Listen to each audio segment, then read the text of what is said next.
because way back when I moved to BC, I attended an art therapy workshop by this one woman. And after I did that, I found that this is what I wanted to be as an art therapist. So one of these, like Leigh was saying, you hold it in your hand and it becomes whatever it's meant to become. And so this one, I didn't name it for a long time. It was, for me, it meant like finding my voice. And now what I've renamed it as coming out of my shell. And there's my voice, and there I am coming out of the shell. And in back is the pathway to my heart. And so I've kept it. I attended art therapy school in the 1990s, and it was a 2-year program after I had my bachelor degree. And this other one I did back there as well. And this one is fired, and this one is the red clay, and this one was the white clay. And again, I never really gave this a title until recently. And what I named it is inner child work. And so I got a lot from doing the art therapy, and a lot of it was helpful in releasing some of the different emotions I had from way back, when some of my other work, it has just a really lot of different types of characters in it as I worked through some past stuff. And so I just appreciate that, Leigh, you're doing this, and I just really enjoy. I worked with kids who had been through a lot of trauma and stuff, and I was the recording secretary as they did some clay. They really liked working with the clay. They called me the plasticine lady, and stuff. It was really a way of really going deep and discovering a little bit more about oneself. And for the kids, it was a good release, and they got some really good ideas and ways of dealing with different things. So yeah, thank you. Appreciate this. So she set the standard. Linda, thank you for setting the standard for today's pottery here in the Norway House. Thanks for sharing that. So I think, is there anybody else who wants to read a poem or show some art, sort of highlight something that's over there so that we can go look at it?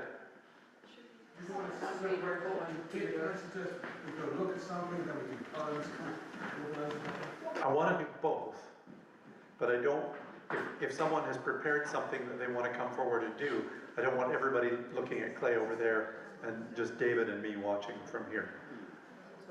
So Pauline? Read a poem in the after. Oh, and in the forum time? Yeah. Okay, so Pauline in the forum time. Lori now or forum time? No, okay. Joy now or forum time? Yeah, sure. Come on up, Dick first, and then Joy.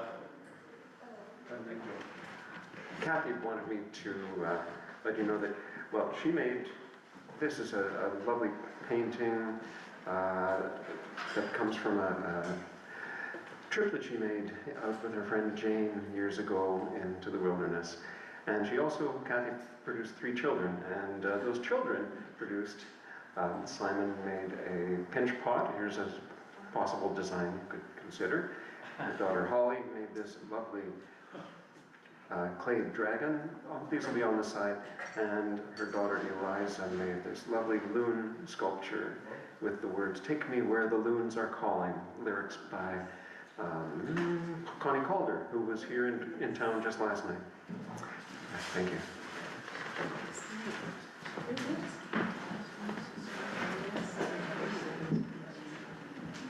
So in 1999, I moved to Roslyn, BC, which is in the West Kootenay. It's a small community of about 3,500 people. And in the winter, it's very monochromatic with white snow, beige trees, a cloudy sky. So something in me became a very, wanted color. So I started doing these artworks. I started with handprints. Handprints are the original artwork. If you go back to the ancient caves, you can see that's what people were doing. And then it just sort of developed into, I think I wanted color because in winter Roslyn was so colorless. And I started doing journaling, and I can pass these around, but they were all drawings and a lot of flowers, and then I put inspirational sayings in and little thoughts. It's not very personal, so you could look at it, but it's a nice way to do a journal. Very, very freeing. So my inner artist was released. And then I moved to Calgary, and I joined a group of people who made artist trading cards.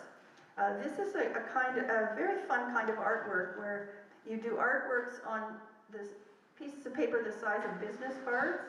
So you get together for a couple of hours and make the art and then trade them. So I have this collection I really, really like, and so I can pass it around later. It was just so much fun to see what people do. That's, you know. Which one of those is yours? Mine are mostly on this page here. Sort of. Left or right? Show them to the owl. To the. Is this the owl? The owl. Oh, they're kind of blurry though. For the folks at home. Yeah, anyway, I can show you later which ones are mine, but it was very freeing and lovely. And then I somehow lost the ability to be a visual artist, so I started writing poetry and stories, and then I started doing stand-up comedy, and then I started writing sermons. That's where I'm at now. So who knows what comes next.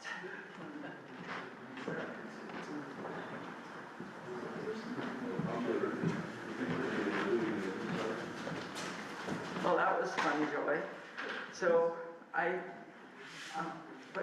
too lived in the interior in Salmon Arm, and I never thought about whether it was just the winters that kind of got me going inward. But I do know that I've always been a writer, but I went through a very long time when I kept knowing that I needed to write, but not knowing what I wanted to write or what I should write, just not feeling inspired. So I decided, well, maybe writing's not my creative thing, maybe I should do art. And I signed up for an art class at Okanagan College, and it was how to draw. And we started with pencil, and it just wasn't working for me. And then we switched to pen, and I discovered that I really liked working with black pens. So, but I never really did anything. I just liked to doodle, so I was a doodler. And then at some point, after the art class, I kept doodling with my black pens and pulled out colored pencils and started to fill in the color. So this is sort of what resulted was, and again I'll show that. So it was basically black pen with just color random. And somehow doing art freed up the writing part. So I finally went back to writing and drifted, kind of not intentionally, I don't think, into poetry, which is what I'm doing now. So maybe I will read one poem now, and then maybe if there's time in the forum, I'll read another one. And I'm not quite sure which one to read. Maybe I'll read one that, this one is going to be published in the Island Writer, in the December issue of Island Writer. And it was accepted earlier, but because it's called Emergency Room the Day After Christmas. So because of the Christmas aspect, the editor wanted to put it in the Christmas issue. So emergency room the day after Christmas. And I think probably many of us have been in emergency rooms for different reasons, so you might resonate with this. Green vinyl chairs, scuffed thin, black from years of use. A plexiglass barrier seals nurses from the crowds. Near me sits a large man in transit uniform, buttons strain on his shirt as he leans sideways, trying to ease spasms in his back. A nurse brings him painkillers as he tells her he slipped on fluid leaking from his bus. A young woman rests in a wheelchair, 1 foot elevated, covered with an ice pack. A boy sits beside her, holds her hand, gives her kisses. They murmur, patient. Later, when she's given crutches, he doesn't know how to help her. She gives them back, hobbles home. An older woman sits still, stoic, waits, hands, fingers, feet, all immobile. The room was subdued when I arrived. Noise rises through the night as patients come and go. Periodically, a name is called. Someone leaps up, others slouch back. A woman with short green hair, velvet dress, tattoos on her neck and calves. The nurses know her name. She asks for anti-seizure medication, is reluctant to wait. Later, I see her huddled on the floor. Think, drugs. Rise and point a nurse to her, who helps her to a nearby room. A thin young man in a wheelchair writhes in pain. His head ricochets up and down towards the floor, almost touches the chair.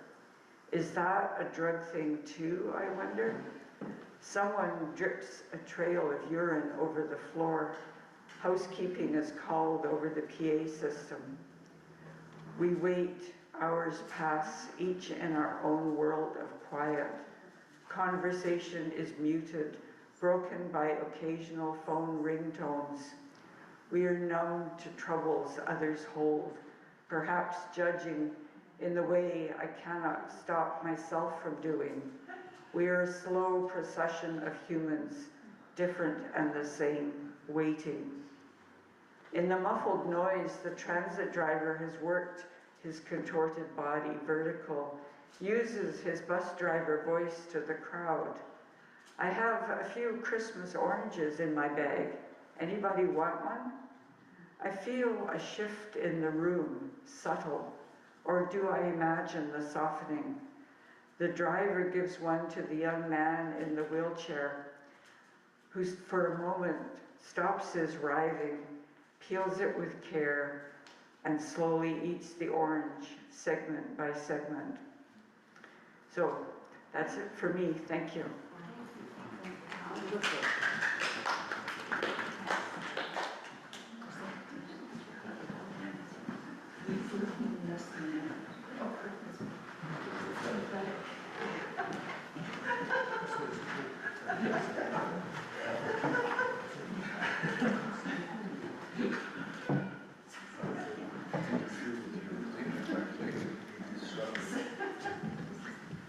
Those of you that don't know what's going on, can you hear me?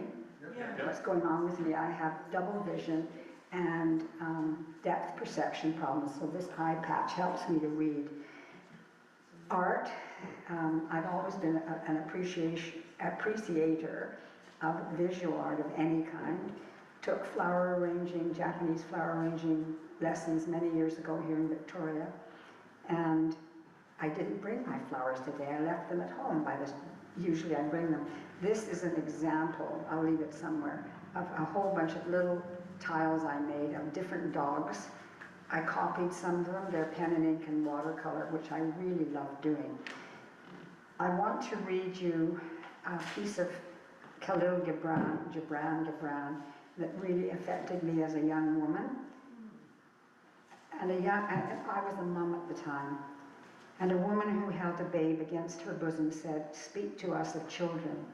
And he said, "Your children are not your children." Dick knows this one, where is he? The reason I say that is that our Getnauer choir sang these verses in our last concert. Your children are not your children. They are the sons and daughters of life's longing for itself. And they come through you, but not from you. And though they are with you, yet they belong not to you. You may give them your love, but not your thoughts, for they have their own thoughts. You may house their bodies, but not their souls. For their souls dwell in the house of tomorrow, which you cannot visit, not even in your dreams. You may strive to be like them, but seek not to make them like you. For life goes not backward, nor tarries with yesterday. You are the bows from which your children, as living arrows, are sent forth. The archer sees the mark upon the path of the infinite, and he bends you with his might, that his arrows may go swift and far. Let your bending in the archer's hand be for gladness, for even as he loves the arrow that flies, so he loves also the bow that is stable.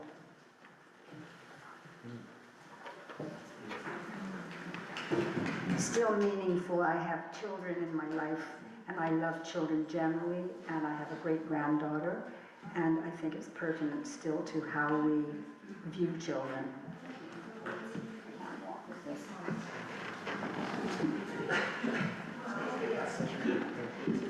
Thank you for your offerings. There will be more time in the forum for poems, and I think there are more to come. And anybody who wishes to speak about their artwork and songs. But right now, we're going to have a piece of meditation music. And Ernie's going to join Attila. Thank you, Ernie.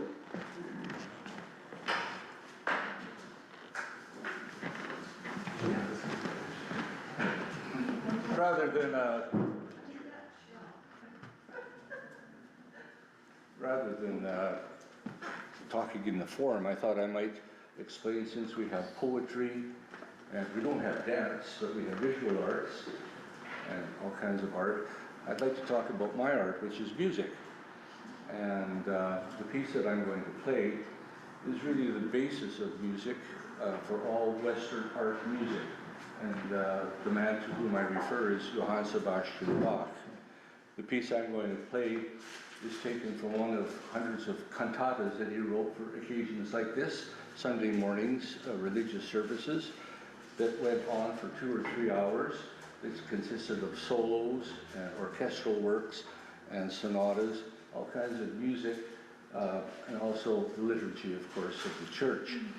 And the particular piece is called, it's actually used in several instances in Bach's music, in the cantatas, as I said, a piano concerto, and this is an arrangement by a famous violist from Scotland. His name was Watson Forbes, and this is, it's called a symphonia, but it's really more like an aria. Mm-hmm.